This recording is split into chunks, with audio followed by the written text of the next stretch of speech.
Daniel and Rochelle, thank you so much for talking with me today. I am excited to get to know you and to introduce you to the people at Pillar Church of Dumfries. That's right. Thanks for having us, Clint. Yeah. So tell us where you are right now. So we are right now in San Diego. We are locked in our house under COVID, and I'm a little bit jealous of you, Clint, right now with not having any hair. Like, this is getting out of control, and I just need a haircut really bad. But. Hey, man, you just need to bick it like I do. Just take it off. Well, man, if I had beautiful hair like you, I would not be either. I try to convince my wife about that. Well, we're really excited about you guys because our congregation may not fully understand this, but hopefully they will after this call. That we're getting to be a part of planting a church in our family of churches in San Diego, California. And you guys are going to lead that work for us. So can you tell us about how you got introduced to Pillar and kind of what the Lord's done in your life over the last few years? Yeah, so I'll kind of go back all the way to 2011. So I joined the Marine Corps at the ripe old age of 19. I grew up in the church. I think I understood the gospel and seeking to live for Him, but just kind of got in a situation with the Marine Corps where I was an inch deep in my faith and I got swept away in the world. And but God was so good to me and gracious to me, helped me see just how empty the pleasures of the world were. And I like to say He kind of brought me like a slingshot and just kind of threw me to the other side one day. And I just started just having this passion to know Him and to make Him known. And through that, years later, going through seminary and feeling a call toward ministry, just always kind of saw a platform ministry in the military. And so I thought the chaplaincy was the only platform for that. But God eventually led me to Campus Crusade for Christ military ministry. So I'm doing the long story here apparently, but came on staff late 2015 over at Camp Pendleton in Southern California, and just had a ministry to start Bible studies and preach at chapel services and see young Marines come to Christ. Over the time doing that, I really started noticing just the disconnect of a lot of local churches seeking to reach the military population. And God was just really stirring in me and giving me just a heart and passion for the local church. So I was really searching for a local church that would be leaning into that transient community. And that's how I got connected to Pillar. I eventually had coffee with the pastor at Pillar Church of Oceanside, Trace Martinez. I feel like I asked him 86 questions, and Trace is the most calm guy. He would answer with 3 words, and I think I ripped off 86 questions in about 86 minutes. So, but I just remember coming back and I got a call from Trace, and he's like, "Hey, I feel like the Lord was in this conversation. Would you be interested in coming on a plane on Friday," which was 2 days from then, and hanging out with the other pastors at a conference for the Praetorian Project. And so eventually went, and that's how I got connected to all the pastors in the Praetorian Project, and just kind of got to know their hearts and see the vision. And I was just hooked right away. I knew that the Lord connected me to the project. I just didn't know in which way. I just had always envisioned a great partnership between parachurch and local church ministries. But as I became a member at Pillar Oceanside, as I eventually became an elder at the church, just the Lord just really started stirring my heart towards church planting. Other people started speaking into my life, saying yeah, we can totally see your giftings and your passions matching up with that. And eventually my wife and I jumped off the cliff, so to speak, and just trusted the Lord with that. And we transitioned from staff, a crew, military, 2019, last year, and have been with NAM and in the process of church planting since last year.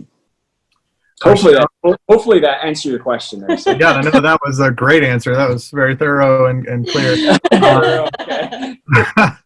Rachelle, talk to us about like how what things have been like from your perspective in terms of getting involved at Pillar, and if that's made, how that's been for you. And I know you guys have your first child now, and so maybe just describe what your relationship to the church has been like from a spouse's point of view. Okay. So what he was saying, that whole conference, right? That when he met Trace and went for that conference, we were dating at the time, and I remember him calling me about that. We were in different cities, and he called me and was so excited that, hey, they want me to go to, I think it was North Carolina, and just learn more. And it was exciting to me too, because I knew he had been thinking about church planting, and that was something I could see him doing really well in.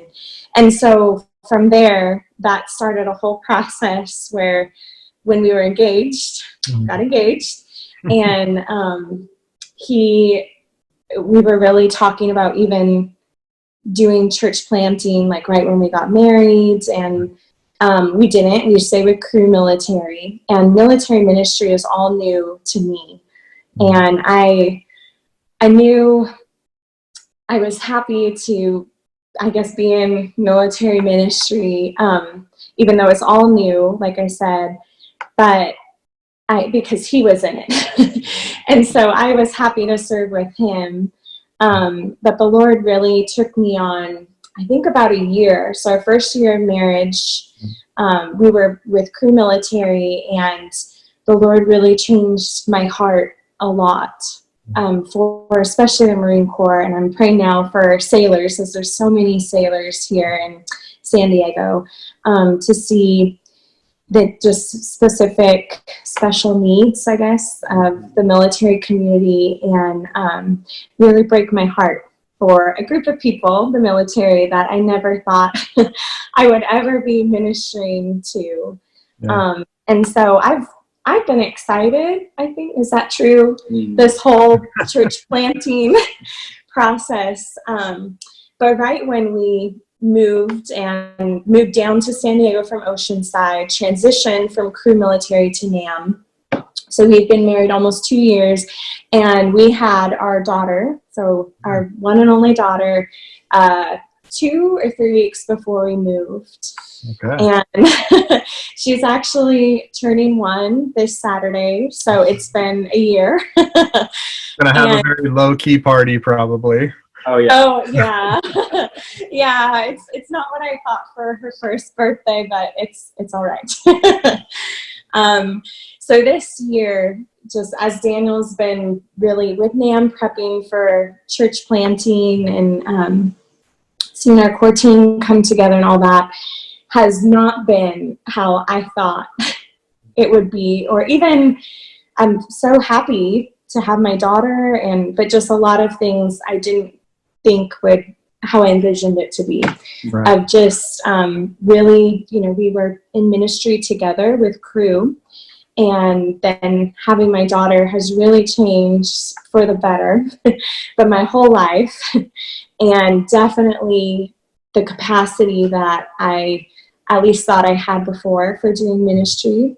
So I was very excited, like, hey, like we can even be partners, and like I want to be right there on like the front lines with evangelism and discipleship as much as I can be. And that's not, I would not say it's how it's looked this year. And so in a lot of sanctifying for me, of just remembering the Lord doesn't need me as much as I think or I want him to need me in ministry and church planting, and just how, in a new way, how powerful prayer is. That, man, the best thing that we can do for anyone in our church, for our lost friends and neighbors, is to pray. And that I can do that as I'm at home feeding my daughter or whatever. So it's been different than I thought. Sorry, that was a lot too. Oh, that's good. You guys, so basically your whole married life, you've been part of Pillar Oceanside. Is that right? Yeah. Yeah. Okay. So, you guys, in a sense, you kind of got introduced to the project sort of as an outsider. You weren't even at that time sure about church planting. Maybe you were thinking about it or kicking the tires of it. But has your involvement at Pillar Oceanside and Trace's investment in you guys, has that fueled the desire to plant, or how would you describe how that happened? What that relationship has been like in terms of your church planting? Yeah. I think how it's worked is that I kind of liken our relationship in our lives to kind of like a train going on track, and like we had all these giftings and we're still developing them, and I tend to be very apostolic, very evangelistic, and love raising up leaders. And it seems that going to Pillar Church of Oceanside just kind of redirected that toward church planting, which I can use these gifts at parachurch or just any other ministries, but just God using that to just fuel just a love and passion for the local church, a love for pastoring and shepherding souls, and just a fire for the Great Commission being church planting. Yeah. So yeah, that's how Pillar Church of Oceanside feels that. Daniel, sometimes in church planting, I think of it sort of like when your kids grow up and move out of the house. Like some parents have the attitude of like, oh, I raised a kid, now he's an adult and I hope he does well, and sort of he's going to go off and do his thing. And then you have some of those parents that are like, really overbearing, and they're overbearing might not be the right word, but they're like they feel like they're going to college and they're starting a career. The moms and dads are super engaged, they're on the phone, they're interacting with them. The kid knows at any moment I can pick up the phone and call mom and she's going to wire me some money, or she's going to be there for me, or they're just like in this fight with me. It's not just me going out and doing this life, but they're kind of going with me. By way of analogy, I think that lots and lots of church planners are like the former, where they're just like, they had a church and now they're going to go start a new church, and it's like two totally separate things. I think at Pillar, we try to blend those things a little bit more, so it feels like the church is going and you're just the point for our church going. Yeah. Is that how it's been at Oceanside? No, it's definitely been the latter, with the parent who's calling, every 3 days. And I love that. It's made all the difference, where we, meeting with Trace consistently, coaching us through these issues. So we've felt the full support of Pillar Oceanside through this whole process. But not only that, it's been cool where my, time and focus has kind of slowly shifted from being an elder to Pillar Oceanside to really more focusing down here in San Diego, which is kind of through that process of still leading a life group, still on the preaching rotation. I just remember walking through our life group, and we have all these just huge, giant, bold prayer requests, and we're praying for these every week, and they're seeing God like miraculously answer these prayers. We're just seeing people get excited about it. So there's definitely been that relationship of them just being all in and coaching us, but it's also been so cool to see some members in Oceanside mobilized and to get a greater picture of God's glory and his provision through this. Yeah, that's so good. And I just feel it's a little hard to explain what it's like to be in this family of churches, but the thing that's so joyful about it is that we don't feel isolated. We, in a sense, not in a sense, in a very real way, Pillar Church of San Diego, the church that you intend to initiate, is going to be, I think, a great-grandchild of Pillar DUMFRIES. So we started a church in North Carolina that started a church in Oceanside that started a church in San Diego, and that you're going to lead.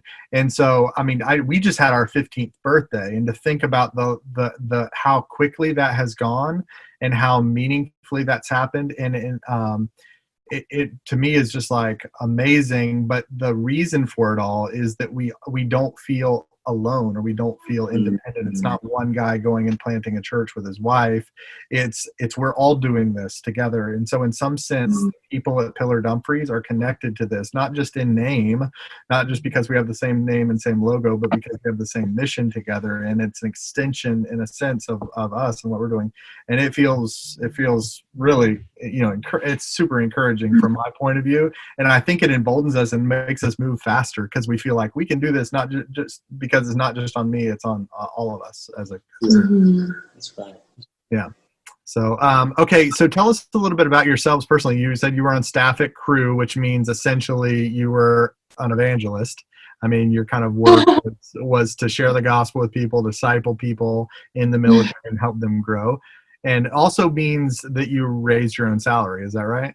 That's correct. Yeah. So we still are raising our own salary. We've been on support since I was on support since late 2015, and then when we got married, we started support raising when we were engaged. So we've been supported for 5 years now, me and then us together for 3 years. I know that's super lucrative, and you're probably doing really well financially. I bet your 401k is growing like crazy. Oh yeah. I'm just kidding. How has that journey of faith been for you? I know it's not new for you because you were kind of doing that in the Crew world, but even like the tangible dependency on the Lord's provision, how has that interacted with your faith day to day? Oh, I've told Rachelle, we've talked about this. I hate and I love it. It was a pain the first couple of years, but gosh, nothing has grown my prayer life. Nothing has grown our faith. Nothing has grown our dependence more than seeing God come through again and again and again and again. It was actually, I was going through a seminary class, and I had to read George Mueller's autobiography. That spurred me on to finally take that last step to join on staff with Crew and raise my support. So, I just can't say enough of it. Just to see God come through and be faithful to his word again and again and again, and just blow us away so many times. I wouldn't trade that for the world. And so I scare her. I'm like, we never want to be in a position where we're secure. We want to find our security in God alone. But I love that. And God has just been so faithful and good to us. I think in some ways, I don't know if this is a good analogy. I might be committing heresy here, but I just think about, like, you think about King David being in front of Goliath, and then the fact that he said as a defense for why he could do this is that I've fought off bears, I've fought off lions, and I can take this Philistine giant who opposes the Lord. And in a sense, it's like you exercise those muscles of faith in your Crew journey and all of that. And as you step out into this, what is seemingly even scarier, going into this major American city, very secular city, and trying to establish a church with these like measly resources, and being sent by a church with measly resources, but knowing that we serve a big God with lots of provision gives us confidence. We've seen him do it in the past, and he'll do it again in the future. And I just always am so encouraged by thinking about, that how our little steps of faith, if we're faithful in little things, the scripture says we'll be faithful in much, and how those kind of build on each other to really give us the faith that we need to accomplish the things he calls us to do. So, Absolutely. Yeah. So tell us about your daughter and your family. Oh my goodness. So I've been married to Rachelle since 2017, and she is just my rock star wife. I call her my chaplain because she's just such an encourager to me. God knew that he had to give me the wife that was encouraging, that was just always pointing me to Christ. And she's a superstar herself with making disciples, and she was a missionary. I'll let you get into all that, but we have the cutest daughter. She is so great. And Clint, you're a church planning coach, but you're also a parenting coach. It was because of you we started sleep training our daughter. Did you do it? Did you listen to it? We did. Yeah, thank you. It's been so great. Yeah, we're sleeping through the night. I love that you did that. That is so good. I will take whatever reward you choose to send to me. Oh. That's really good. Well, I'm gonna have you text me a picture when we get done here, and I'll put a picture of her up because Okay. I know she may be busy doing something or napping now or whatever. But Supposed to be. ransacking the house while you're doing this, I don't know. Yeah. But we'll put up a picture of her. But so tell us about Pillar San Diego. Like, what's your dream? What's your dream for it? What do you envision for the future? And how is COVID going to affect it? This is the big question. Yeah. So our dream, and I'll steal from Jeff Christopherson, is that we desire to be a mother church. We want to be if pastoring a church is like, pastoring people like in a lake when people are kind of standing still for 20 years, like we see ourselves as like the anchor in the river that people are coming through just for 3 years, and we want to be faithful to engage them with the gospel, to grow them as disciples, and then send them out to be ambassadors for Christ. And so we want to do that both on an individual basis, but also on a corporate basis. We want to be committed to church planting and raising up church planters and sending out teams with them. And there is plenty of room to expand and multiply in San Diego. And so how that's happened through COVID, to be honest, when this thing started, we really prayed through, okay, should we just hit the brakes for however long this is going to start or last? But my church planning partner and I, we just really prayed, and we just saw we had people, because of our interest meetings and people now from Pillar Oceanside moving down here, that we had a little core team kind of formed up. And so we just decided to lead into prayer gatherings and lean into start doing Bible studies together. And from that, God has like brought people, we have a couple that's in North Carolina getting orders to San Diego. That's part of our core team. That's part of, Awesome. Being equipped together. We've had neighbors come on. And they wouldn't have been able to participate had you had to do everything in person. Exactly. That's cool. And, That's awesome. and my church planning partner, who's still in Texas, he's planning on coming out here in July. He's been with me stride for stride, leading every other Bible study and just being with us from the beginning in a way that he could not have been if it not been for COVID. So God is just forming this. He's brought people together. We've had evangelistic opportunities that we would not have had because of COVID. I think of one of my neighbors who was a Mormon, and he had to be home from work because of COVID, and from that it led to us going through Romans together, and God has slowly opened up his heart to the gospel, and just so little things like that, and just I feel like God is, despite everything going on, he's still preserving us, but not only preserving us, but growing us through this. That's so good. So good. So for those who are familiar with San Diego, tell them where the church is going to be and kind of what you're aiming at there, what military communities you're aiming at. Yeah, so we are going to be planting in a neighborhood called Tierra Santa, which is kind of central San Diego, about 15 minutes south of Miramar, and about kind of like right central and square in the city. So we decided on Tierra Santa because they have the largest off-base military population, concentrated military population in the world, with over 23 or 2,400 homes and a population of over 10,000 people if you include dependents. Wow. And just such a need there and such an opportunity.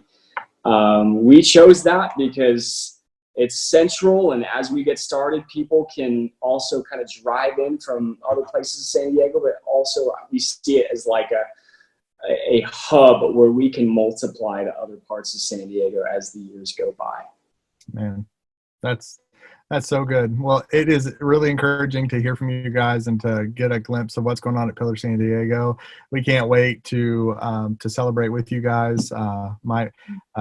If it allows, I'm going to be at your launch or somewhere there very soon after. I'm excited about that. And it looks like we may be able to see 2 new churches beginning, one here in Stafford and one there in the project in the coming year. So we're just really excited. So thankful that the Lord has called you to this work and confident that he's going to sustain you and take care of you as he has the other churches. So thanks so much for taking time to talk to me today, and appreciate you so much. Yeah, thanks, Thank Clint. you. Okay.